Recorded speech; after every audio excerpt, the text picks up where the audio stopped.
আর বলবে যে আমি ছাত্র, আমি করছি, আপনি যে কি করতেছেন এটা তো পাবলিকের মুখোমুখি বলে। দু একজন এত দেখেন তাদের কথাবার্তা শুনেন, মানে তারা তো কাউরই মানে না। তুমি খারাপ, তুমি কি করছো জানি, তুমি কিছুই করেনি, আমরা ফালাইছি আমরা। এখন যেমনি কোথাও গেলে পর আমি সমন্বয়ক বললে যে সম্মানটা পায়, একসময় হয়তো আমি সমন্বয়ক এটা লুকাতে চাইবে।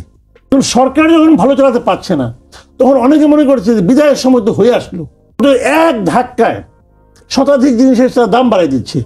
একটা মনে করেন এই স্টুডেন্টদের ব্যাপারে সবচেয়ে বড় অভিযোগটা কি? সবচেয়ে বড় অভিযোগ কি? বয়স কম। তারা কিন্তু প্রতিদিন আগের দিনের চেয়ে নিজেদেরকে বেশি ক্ষমতাবান মনে করছে। তাদের কথাবার্তা দেখেন। কিন্তু আসলে আমার কাছে মনে হয় কাজকর্মের দিক দিয়ে এই গভর্নমেন্ট একটা নন সিরিয়াস টাইপের গভর্নমেন্ট। তারা কোনো ব্যাপারেই সিরিয়াস না। একটা সামরিক দায়িত্ব পেয়েছে, আসলো যাইলো, কয়দিন থাকলো চলে গেল, এই ধরনের একটা নন সিরিয়াস টাইপের অ্যাটিটিউড আমি তাদের মধ্যে অনেক জায়গায় দেখেছি। আমি আপনাকে এক্সাম্পল দিয়ে বলি, এই ঘটনাটা নিয়েই বলি। তারা এই আলোচনাটা ঘোষণাপত্র করার প্রয়োজনীয়তাটা অনুভব করলো কেন? প্রথমত সরকার তো করছে এটা, উদ্যোগটা তো নিয়েছে সরকার। জুনায়েদ সাকিব ভাই তো উদ্যোগ নেয় নাই, সরকার উদ্যোগ নিয়েছে। উদ্যোগ নিয়ে তারা বলেছে যে আপনাদের সঙ্গে মিলেমিশে আমরা একটা জাতীয় ঐক্যের ভিত্তিতে একটা প্রোক্লেমেশন বলেন, ডিক্লারেশন বলেন, ঘোষণাপত্র বলেন, যেভাবে বলেন করব। আচ্ছা, এটা উদ্যোগটা কাদের? প্রথমত এটা দাবিটা ছিল কাদের? দুইটা সংগঠনের, সিম্পল দুইটা সংগঠনের। একটা হলো বৈষম্য বিরোধী ছাত্র আন্দোলন, এক হলো জাতীয় নাগরিক কমিটি। এরা চেয়েছিল এরকম একটা করতে হবে, এবং এটা করার কথা বলে তারা নিজেরাই এটা ঘোষণার একটা উদ্যোগ নিয়েছিল 31শে ডিসেম্বর। সেটা থামানোর জন্য এরা বললো যে না ঠিক আছে 30 তারিখে তৈরি করে, প্রথম বললো এর সঙ্গে আমরা নাই, পরে দেখলো যে এটা গন্ডগোল হতে পারে, ঠিক আছে এটা থামাই কোনোভাবে। তো থামাই বলে আমরাই দিব। আমরা কিভাবে দিব তা বলছে যে ঐক্যমতের, জাতীয় ঐক্যমতের ভিত্তিতে আমরা একটা দিব। তার মানে কি? জাতীয় ঐক্যমত বলতে কি? পলিটিক্যাল পার্টিগুলো একত্র করবেন। আচ্ছা, ছাত্ররা পরের দিন তাদের প্রোগ্রামটা কর্মসূচিটা চেঞ্জ করলো, চেঞ্জ করে তারা আর ঘোষণা করলো না, তারা অন্য কিছু করলো, তাই না? ফাইন। তখন তারা কি ঘোষণা করলো? একটা আলটিমেটাম দিল, কবে? 15 জানুয়ারির মধ্যে করতে হবে। ঠিক আছে, এই যে আলটিমেটামটা দিল, এই আলটিমেটামটা কি সরকার সিরিয়াসলি নিয়েছিল? না, নেয় নাই। যে সিরিয়াসলি নিত তাহলে তারা ওই দিন থেকে উদ্যোগ নিত। তারা উদ্যোগটা নিয়ে কবে? আলটিমেটামের পরের দিন। আলটিমেটাম পার করার পরের দিন সরকার বলতে চাইলো যে আমি তোমাদের কথা কোনো গুরুত্ব দেই না। এই ছাত্ররা নাগরিক কমিটি বোঝে কিনা আমি জানি না, তারা হয়তো বোঝে, হয়তো বোঝে না, হয়তো বেশি জ্ঞানী, বলতে পারবো না। কিন্তু সরকার স্পষ্টতই বলে দিল যে আমি তোমাদেরকে কথার কোনো গুরুত্ব দেই না। তোমরা যেদিন আলটিমেটাম দিয়েছো সেই দিন পর্যন্ত এটা নিয়ে আমি চিন্তাই করিনি, সেদিন পর্যন্ত এটা নিয়ে আমি ভাবিই নাই। তার পরের দিন আমি সবাইকে ডেকেছি, এবং সবাইকে যে ডেকেছে সে ডাকাটাও ডাকার মতো ডাকা না, সেটা হলো ছেলে খেলার মতো ডাকা, মানে হোয়াটসঅ্যাপে মেসেজ দিয়ে জানানো। যেটা আমি দেখলাম অন্তত সিপিপির পক্ষ থেকে দেখলাম, তারা তো যাই নেই, তারা তো এই কথাই বলছে হোয়াটসঅ্যাপ মেসেজ দেওয়া, তাও এটা কোনো নাই, মানে কে মেসেজ দিয়েছে তাও তারা বুঝতে পারছে না। তার মানে কি? সবাই আসুক, সিরিয়াসলি আসুক, বসুক, একটা সমাধান করি। অথবা আচ্ছা, যদি তুমি মনে করো যে এটা প্রয়োজন নাই কোনো, সেটা বলো। সেটা বলারও তারা প্রয়োজনীয়তা বোধ করতেছে না। তাদের যে ড্রাফটটা উচিত ছিল কি সরকারের, যেই দিন তারা বললো যে আমরা করবো, তাদের উচিত ছিল তাদের কাছে ড্রাফটটা চেয়ে নিয়ে ওই দিনই সবগুলি পলিটিক্যাল পার্টির কাছে পাঠিয়ে দেওয়া, যে আমরা এই ধরনের একটা ড্রাফট পেয়েছি এবং এই ড্রাফটটা যারা করেছে তারা একটা ঘোষণা দিতে চায়, তো আপনারা এই ড্রাফটটা নিয়ে চিন্তা ভাবনা করেন, করার পর আমাদেরকে জানান কি করা যায়, আসেন আমরা বসি। এটা বলা উচিত ছিল। তারা ভুলেই গেছে, করছি পোলাপন করুক, আবদার করছে করুক, ওদের তো কিছু দিয়ে থুয়ে রাখছি, ওগুলি খুশি তারা। এই যে অ্যাটিচিউডটা না, এই অ্যাটিচিউডটাকে আমি বলছি যে নন সিরিয়াস অ্যাটিচিউড। এটা অনেকের মধ্যে আছে, অনেকের স্বভাব যত এরকম থাকে, থাকুক, সমস্যা নেই, যার যার ব্যাপার। কিন্তু যখন এই ধরনের অ্যাটিচিউডের লোক রাষ্ট্র ক্ষমতায় বসে, তখন সেই রাষ্ট্রের একজন নাগরিক হিসাবে আমি কিন্তু খুব অসহায় বোধ করি। আমি মনে করি এই কাদের হাতে আমরা দায়িত্বটা দিলাম, তারা কোনো কিছু সিরিয়াসলি নেয় না। আপনি দেখবেন ডক্টর ইউনূস সাহেব একটা ইন্টারভিউ দিয়েছিলেন নুরুল কবির সাহেবকে, সেই ইন্টারভিউ দেখেন ওনার অঙ্গভঙ্গি, কথাবার্তা টোটালি একটা নন সিরিয়াস টাইপের অ্যাটিচিউড।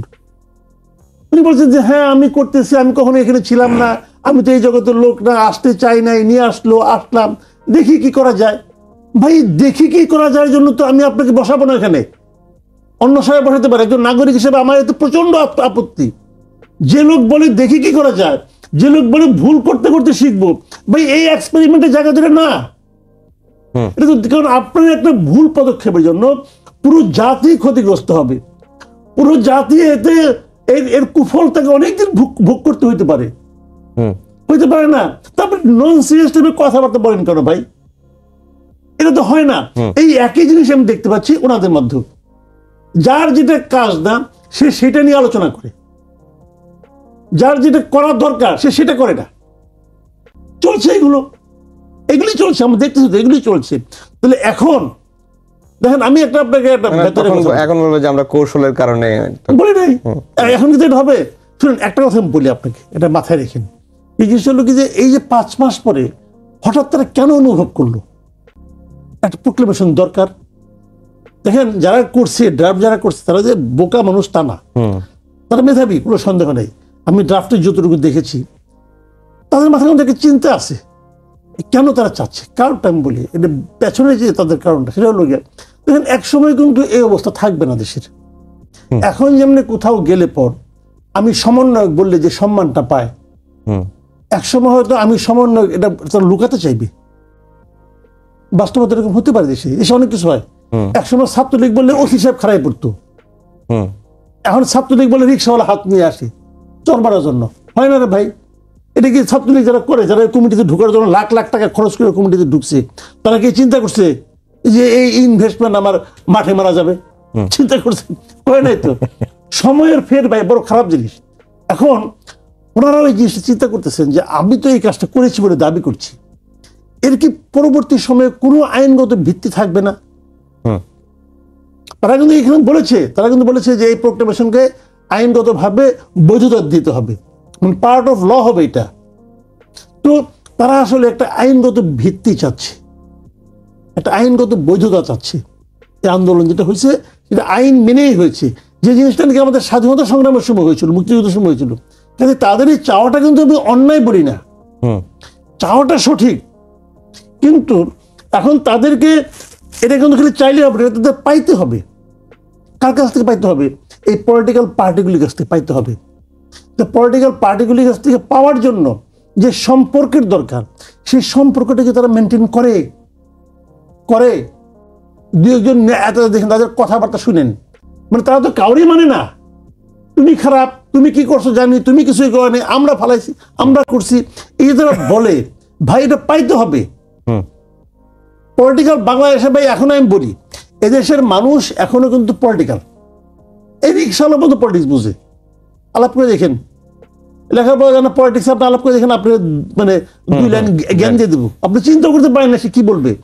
তো তাকে আপনি পলিটিক্সের বাইরে নিয়ে যাবেন আর বলবেন যে আমি ছাত্র, আমি করছি, আপনি যে কি করতেছেন এটা তো পাবলিকের মুখোমুখি বলে। হয়তো ঘটনা সত্য কিনা মধ্যে আমি যাই না, কিন্তু পাবলিকের মধ্যে পারসেপশন কিন্তু চেঞ্জ হচ্ছে দ্রুত। এই পাবলিক পারসেপশন কিন্তু ভয়ঙ্কর পাবলিক পারসেপশন।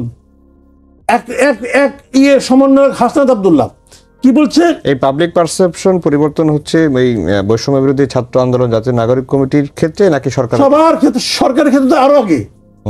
দেখেন আমি একটা কথা বলি, সাফল্যের কিন্তু কোনো যুক্তি লাগে না। ধরা যাক খেলায় জিততে হবে, ক্রিকেট খেলায় কেউ ভালো খেলে না কিন্তু টিম জিতে গেছে, বুঝছেন, টিম জিতে গেছে। এখন আপনি কি বলবেন? আপনি টিম বলবেন তুমি এটা খারাপ করো, তুমি এটা কিন্তু আর আলোচনা হবে না। কিন্তু আলোচনা কি টিম জিতে গেছে, এর সাফল্যের কোনো ব্যাখ্যা লাগে না। সাফল্য ইটসেলফ একটা এক্সপ্লেনেশন। এই সরকার যদি ভালো চালাইতে পারতো, দেশটাকে যদি ভালো চালাইতে পারতো, কোনো ব্যাখ্যারই দরকার লাগতো না, কোনো প্রোক্লেমেশন কিছু লাগতো না। এখন সরকার যখন ভালো চালাতে পারছে না, তখন অনেকে মনে করছে যে বিদায়ের সময় তো হয়ে আসলো, তারপর যদি আমার ধরে আমি কি করব?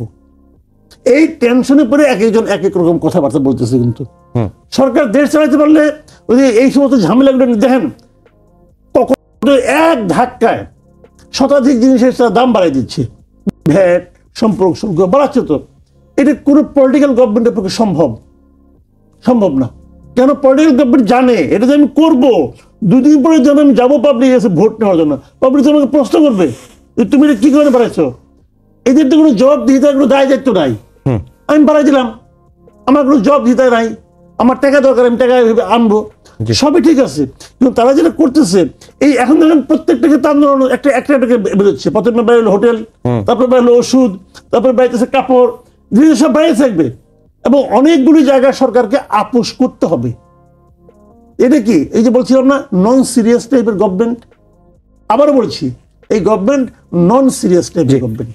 এই দেশটাকে কিভাবে চালাতে হবে, জনগণের উপকার করতে হবে, দেশটাকে আরো সামনের দিকে অগ্রসর করার যে প্ল্যান, সেই প্ল্যানে ধাক্কাতে কিন্তু হওয়ার কথা ছিল না। তো হয় কেন? হয় এই কারণে প্রত্যেকে মনে করে যে তোমার চেয়ে আমি ভালো চালাতে পারবো, এটা হলো প্রকাশ্য বক্তব্য। আর অপ্রকাশ্য বক্তব্য হলো যে আমার ক্ষমতাবান হওয়ার দরকার আছে, আমি ক্ষমতায় যেতে চাই, এটা অপ্রকাশ্য কথাবার্তা। তো এখন এটা নিয়ে ধাক্কা থেকে হবে, স্বার্থের দ্বন্দ্ব তো আছেই। আমি আপনাকে শুরুতে বলেছিলাম কিন্তু এরাও কিন্তু ওই জিনিসটাই চেয়েছে, এই যে প্রোক্লেমেশন। যে দেখেন আমি যেটা বললাম আপনাকে, যেন আমি একটা লাইন পড়ে শোনাই ওনারা কি বলছেন। আমরা এই অভিপ্রায় ব্যক্ত করিলাম যে এই ঘোষণাপত্রকে উপযুক্ত রাষ্ট্রীয় ও সাংবিধানিক স্বীকৃতি প্রদান করা হবে। কথা ক্লিয়ার? তার মানে তাদের মূল লক্ষ্য এইটা, যে কথাটা আগে বললাম যে ওনারা টেনশনে আছে কিন্তু যে পরে যখন আসবে তখন তাদের কর্মকাণ্ড নিয়ে যদি কেউ কোনো প্রশ্ন করে, তাই এটাকে তারা রাষ্ট্রীয় এবং সাংবিধানিক কতটুকু উপযুক্ত রাষ্ট্রীয় এবং সাংবিধানিক স্বীকৃতি তাদের এই ঘোষণাপত্রকে দেওয়া হবে। তাদের মূল বক্তব্য কিন্তু আসলে এইটাই। এই জন্য তারা 5 মাস পরে তারা খেয়াল করেছে যে আর তাই তো আমি তো আমি তখন পূর্ণ হয়। যেমন ওনার একটা পলিটিক্যাল পার্টি আছে, উনি বলতে পারে আমার পার্টি এটা ছিল, দৃষ্টিভঙ্গি ছিল, আমরা এটা নিয়ে করেছি আন্দোলন। তুমি তো কোনো পলিটিক্যাল পার্টিও না। আবার এদিকে বলতেছে তারা আসলে কনফিউজ। একটা মনে করেন এই স্টুডেন্টদের ব্যাপারে সবচেয়ে বড় অভিযোগটা কি? সবচেয়ে বড় অভিযোগ কি? বয়স কম, অনভিজ্ঞ। এই অনভিজ্ঞতার ছাপ তারা প্রতিটা স্টেপে দিয়ে যাচ্ছে। কিন্তু তারা কিন্তু প্রতিদিন আগের দিনের চেয়ে নিজেদেরকে বেশি ক্ষমতাবান মনে করছে। তাদের কথাবার্তা দেখেন কিন্তু তারা প্রতিদিন নিজেদেরকে আগের দিনের চেয়ে ক্ষমতাবান মনে করছে, কিন্তু তারা প্রতিদিনই এক একটা অনভিজ্ঞতার ছাপ ফেলে যাচ্ছে। বড় প্রমাণ এই জিনিসটা। 31 তারিখে যদি তারা ঘোষণা করে দিত, ভাবেন একবার, সরকার কিন্তু ঠান্ডা মাথায় এটাকে হ্যান্ডেল করছে। আগে ভাবেন তো 31 তারিখে যদি তারা এই ঘোষণাপত্র দিয়ে দিত, এটা তো মেসাকাল লেগে যেত দেশের মধ্যে। তারা কিন্তু এই একই অনভিজ্ঞতা তারা দেখাচ্ছে কোথায়? রাষ্ট্রপতি পদত্যাগ করতে হবে, আলটিমেটাম দিয়ে দিছে। মানে এই অনভিজ্ঞতা তো হয় না, মানে আপনি সবকিছু কিন্তু হুজুগ দিয়ে পারবেন না রে ভাই। কে ছিল আপনার সঙ্গে? খালি একটা উদাহরণ, হাসিনাকে ফালাই দিছি, এটাকে পারবো না? না, পারবেন না। এই কারণে হাসিনাকে আপনার কথায় ফালাই দেওয়া হয় নাই, জনগণের ইচ্ছায়, জনগণের যে পুঞ্জীভূত ক্ষোভ, সেই ক্ষোভের তাড়নায় হাসিনা চলে যেতে বাধ্য হয়েছে। আপনি সেই আন্দোলনের সামনে ছিলেন, তাও কি মানে কাকতালীয় ভাবে সামনে ছিলেন, খুব প্ল্যান করেছিলেন না, আপনি কাকতালীয় ভাবে ছিলেন।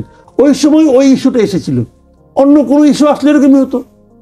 তো সেখানে জনগণ হাসিনাকে তাড়িয়েছে, দেশের মানুষ, জনগণের থেকে ছাত্রটাকে আলাদা করার কোনো প্রয়োজন নাই, কারণ জনগণের মধ্যে ছাত্র আছে। বলতে পারেন এরা ছিল না, এরা ছাড়া সবাই ছিল। যেমন মুক্তিযোদ্ধা, আমি তো বলি রাজাকার ছাড়া সবাই মুক্তিযোদ্ধা, ওইরকম এখানেও তাই, যে বিরোধিতাকারী ছাড়া সবাই এই আন্দোলনে ছিল। এটা সকলের আন্দোলন ছিল বলেই এটা সফল হতে পেরেছিল। কাজেই ওই বাহাদুরি দেখায় লাভ নেই, এবং ওই বাহাদুরি দেখাচ্ছে, ক্রমাগত দেখাচ্ছে। তো এখন এই বিষয়গুলো আস্তে আস্তে ক্লিয়ার হবে, এবং আমি মনে করি এই সমস্ত হোঁচট খাওয়া ভালো। হোঁচট খেলে কি হয়, আগামীতে পথ চলতে দিয়ে তারা সাবধানে স্টেপ ফেলবে, সাবধানে চিন্তা করবে। শুনেন ভাই, রাষ্ট্র পরিচালনায় ছেলে মানুষই আবদার কার্যকর নয়, পৃথিবীর কোথাও কার্যকর নয়। এগুলো ছেলে মানুষই আবদার ছিল।